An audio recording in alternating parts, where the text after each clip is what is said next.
আগামী রবিবার নিয়োগের পরীক্ষা রয়েছে স্কুলে, আর তার আগেই শুভেন্দু অধিকারী গতকাল যে দাবি করেছেন এই নিয়োগ নিয়ে তোলপাড়ের মধ্যে মারাত্মক অভিযোগ করেছেন শুভেন্দু অধিকারী। চাকরি চুরির পরে এসএসসির শিক্ষক নিয়োগের পরীক্ষার প্রশ্ন বিক্রি হচ্ছে এবং তার কাছে অডিও টেপ আছে বলে দাবি করেছেন শুভেন্দু অধিকারী। পরীক্ষার ঠিক দুদিন আগেই শুভেন্দু অধিকারীর এই দাবি ঘিরে তোলপাড় পড়ে গিয়েছে। ওএমআরে ফাঁকি দিতে পারবে না বুঝি এবার প্রশ্ন বিক্রি। কি বলেছিলেন গতকাল শুভেন্দু অধিকারী দেখুন। মমতা প্রশ্ন বিক্রি করবে। আমি অডিও রেকর্ড পেয়েছি, 50,000 টাকায় প্রশ্ন পাওয়া যাচ্ছে। বসিরহাট থেকে আমি অডিও পেয়েছি। এটা এসএসসি ইয়েস এই পরীক্ষার ইয়েস 7-14 ইয়েস এর ও জানে ওএমআরে হাত দিতে পারবে না। চোর মমতা প্রশ্ন বিক্রি করবে, তার ভাইপো মাল তুলবে। সুজয় কৃষ্ণ ভদ্ররা ছিল, জীবন সাহারা ছিল, এবার আরো কিছু নতুন এজেন্ট করবে। এই পাপ মমতা মুক্তি বাংলা চাই। অর্থাৎ স্কুল সার্ভিস কমিশন পরিষ্কার জানিয়ে দিয়েছে এই অভিযোগ খারিজ করে যে দুদিনেরই অর্থাৎ 7 তারিখ 14 সেপ্টেম্বরের প্রশ্নপত্র সুরক্ষিতই আছে। শুভেন্দু অধিকারীর এই দাবিকে কটাক্ষ করে পাল্টা দেবাংশু ভট্টাচার্য বলছেন যে প্রমাণ থাকলে আদালতে যান। বিকাশ রঞ্জন ভট্টাচার্য আইনজীবী, তিনি বাকি বললেন পরপর। শুভেন্দু অধিকারীর আগাগোড়া স্বভাব হচ্ছে পান্তা ভাত খেয়ে বিরিয়ানি ঠেকুর তোলা। ও আগাগোড়া ডিসেম্বরে এই হবে, আমার কাছে এই কাগজ আছে, সরকার পড়ে যাবে, ফাঁস করে দেবো, দেখিয়ে দেবো। গত 4 বছর বিরোধী দলনেতা হয়েছে, শুধু হাঁক ডাকি করে গেছে। আমার বক্তব্য হচ্ছে ওর কাছে যদি থাকে যে 50,000 টাকা দিয়ে প্রশ্নপত্র বিক্রি হচ্ছে, ও কি প্রশ্নপত্রটা কিনতে গেছিল নাকি ও নিজে বিক্রি করছে? ও জানলো কি করে? আর ওর কাছে যদি প্রমাণ থেকে থাকে, অডিও রেকর্ডিং এর ক্যারেক্টার সম্পর্কেও যদি আইডিয়া থাকে, কাদের কথোপকথন কাদের আলোচনা, তাহলে সেই অডিও রেকর্ডিং নিয়ে কেন সুপ্রিম কোর্টের কাছে যাচ্ছে না?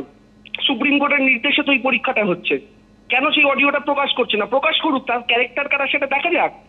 আসলে এই সমস্ত বলে যারা পরীক্ষা দিতে বসবে তাদের মনোবল আগে থেকেই ভেঙে দেওয়ার একটা কৌশল।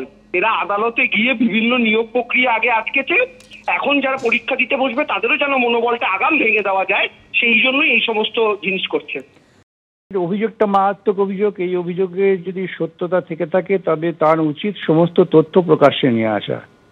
তথ্য প্রকাশ্যে আনলে পরেই ব্যাপারটা বোঝা যাবে, তা না হলে এইরকম অভিযোগ অকারণে করে তো লাভ নেই কোনো।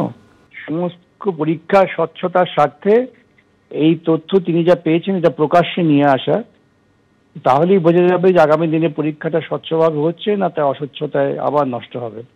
এই সত্যটা সামনে নিয়ে আসা উচিত বলে আমি মনে করি। তৃণমূল বিজেপি স্লোগান পাল্টা স্লোগানে দিনভর সরগরম রইল বিধানসভা। এক পক্ষ স্লোগান তুলল, আরেক পক্ষ সেই স্লোগানই লুফে নিল। বাকযুদ্ধের মাঝে আচমকা সবাইকে চমকে দিয়ে মমতা বন্দ্যোপাধ্যায়ের মুখে শোনা যায় বাংলায় পরিবর্তনের ডাক। বললেন, পরিবর্তন কি? বিজেপি হটাও, দেশ বাঁচাও। পাল্টা এর জবাব দিয়েছে বিজেপিও। আর নেই দরকার আপনারা বলার কেউ নেই, ওটা মানুষ আপনাদের বলবে। আর নেই দরকার কেন্দ্রে বিজেপি সরকার, আর নেই দরকার মোদীর সরকার, আর নেই দরকার গুন্ডাদের সরকার। স্লোগান পাল্টা স্লোগান, এ যেন স্লোগান নিয়ে কাড়াকাড়ি, তার মধ্যে এলো হুঁশিয়ারিও।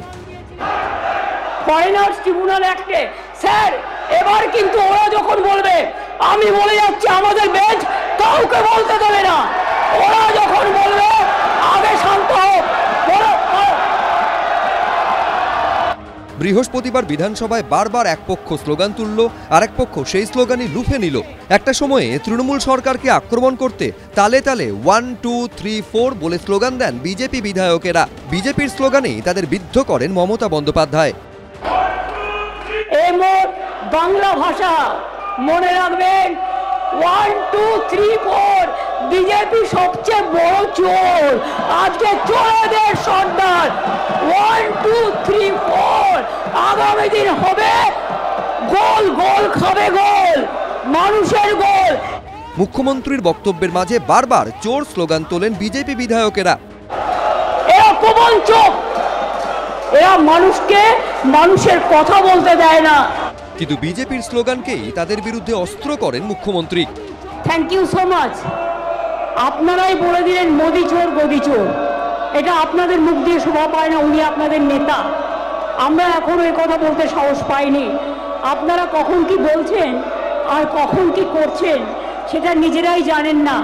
আসলে আপনারা রাজনৈতিকভাবে কোনো রাজনীতি শিক্ষা পাননি। তৃণমূল যেটা আদপেই রাজনৈতিক দল নয়, একটা প্রতিক্রিয়ার মধ্য দিয়ে ক্ষমতা এসেছিল এবং রাজ্যের মুখ্যমন্ত্রী তিনিও প্যারাট্রুপার পলিটিশিয়ান নন, তিনি মাটির গন্ধটা চেনেন, রাজনীতিটা বোঝেন। তিনি চলে যাচ্ছেন, এইটা তিনি মানতে পারছেন না, তাকে যেতে হবে। তার সে অবস্থায় নেই তিনি আর, যে মানুষের সামনে চোখে চোখ রেখে বলবেন যেতে পারি কিন্তু কেন যাব, এই অবস্থা বলতে পারবেন না। আর তারই প্রতিফলন হচ্ছে আজকে বিধানসভায় যে ঘটনা ঘটছে, যে বিধানসভার স্পেশাল অধিবেশন যেটা হয়েছে আর আজকে যে আচরণ করেছে, এটা সবই তারই। বাকযুদ্ধের মাঝে আচমকায় সবাইকে চমকে দিয়ে মমতা বন্দ্যোপাধ্যায়ের মুখে শোনা যায় বাংলায় পরিবর্তনের ডাক। পরিবর্তন চাই বাংলায়। পরিবর্তন কি? বিজেপি হটাও, দেশ বাঁচাও। বিজেপি হটাও, দেশ বাঁচাও।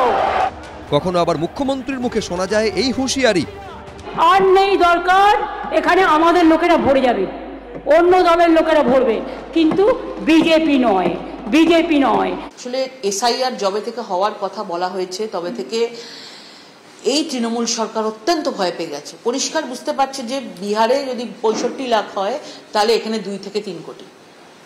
আজকে যখন একটা একটা করে নাম বাদ যাবে তখন এরা কোথায় যাবে? কয়েক % ভোটের হেরফের আছে এবং সেটা পরিষ্কারভাবে যদি আজকে বাংলাদেশি এই রোহিঙ্গাদেরকে যদি সরিয়ে দেওয়া হয়, মুখ্যমন্ত্রী ভয় পাচ্ছেন যাতে এ যাত্রায় এনারা আর এই বৈতরণী পার হতে পারবে না। বিজেপি তৃণমূলের বাকযুদ্ধে যেদিন বিধানসভায় তুলকালাম, একই দিনে সেই বিধানসভাতেই ঘটল আর এক ঘটনা। মৎস্যমন্ত্রী বিপ্লব রায়চৌধুরীকে অপদার্থ বললেন তৃণমূলেরই বর্ষিয়ান বিধায়ক সমর মুখোপাধ্যায়। পরে অবশ্য স্পিকার বিমান বন্দ্যোপাধ্যায়ের নির্দেশে ওই শব্দ প্রত্যাহারও করে নেন সমর মুখোপাধ্যায়। বাবা ওটা হাউসে, ওটা অসাংবিধানিক কথা। মাননীয় মন্ত্রী বললেন, আমি উদ্যোগ করেছি, এটা আমার বলা ঠিক হয়। বিজেপির হাতিয়ার এই গরিব হিন্দুরা। আমি চাইছি ফিশারিজ ফর ফিশারম্যান, যত পশ্চিমবাংলায় 1000-এর উপরে ফিশারম্যান কোঅপারেটিভ সোসাইটি আছে, তারা এই জলকর ভোগ করবে। ঠিক বলে না, এটা ভুল হয়েছে।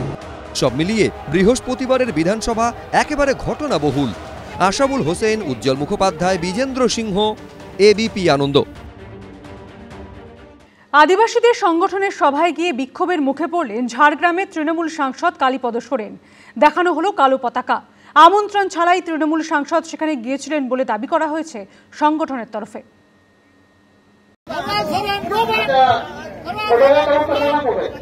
গিয়েছিলেন আদিবাসীদের একটি সংগঠনের সভায়, আর সেখানে গিয়ে বিক্ষোভের মুখে পড়তে হলো তৃণমূল সাংসদ কালীপদ সোরেনকে। দেখানো হলো কালো পতাকাও। বুধবার বেলপাহাড়ির মুরাংশলে আদিবাসীদের সংগঠন ভারত জাকাত মাঝি পারগানার একটি সভা ছিল। সেখানে আমন্ত্রণ ছাড়াই তৃণমূল সাংসদ পৌঁছে যান বলে অভিযোগ। সংগঠনের দাবি, তাদের তরফ থেকে তৃণমূল সাংসদকে আমন্ত্রণ জানানো হয়নি। তৃণমূল সাংসদ কালীপদ সোরেন সেখানে পৌঁছে যেতেই শুরু হয় বিক্ষোভ। আমাদের আদিবাসী সমাজ থেকে যেটা দাবি দেওয়া, সেটা উনি দীর্ঘদিন ধরে মুখ খুলেননি। যেটা ফেক এসটি সার্টিফিকেট, তৎসহ আদিবাসীর নারীদের প্রতি নির্যাতন, এইসব বিষয় নিয়ে উনি মুখ খুলেননি বলে সেখানে তাকে বিক্ষোভ দেখানো হয়েছে। এরপর বাধ্য হয়েই এলাকা ছাড়েন তৃণমূল সাংসদ। এ নিয়ে তার সঙ্গে যোগাযোগ করা হলেও তিনি কোনো প্রতিক্রিয়া দিতে চাননি। অমিতাভ রথ, এবিপি আনন্দ, ঝাড়গ্রাম।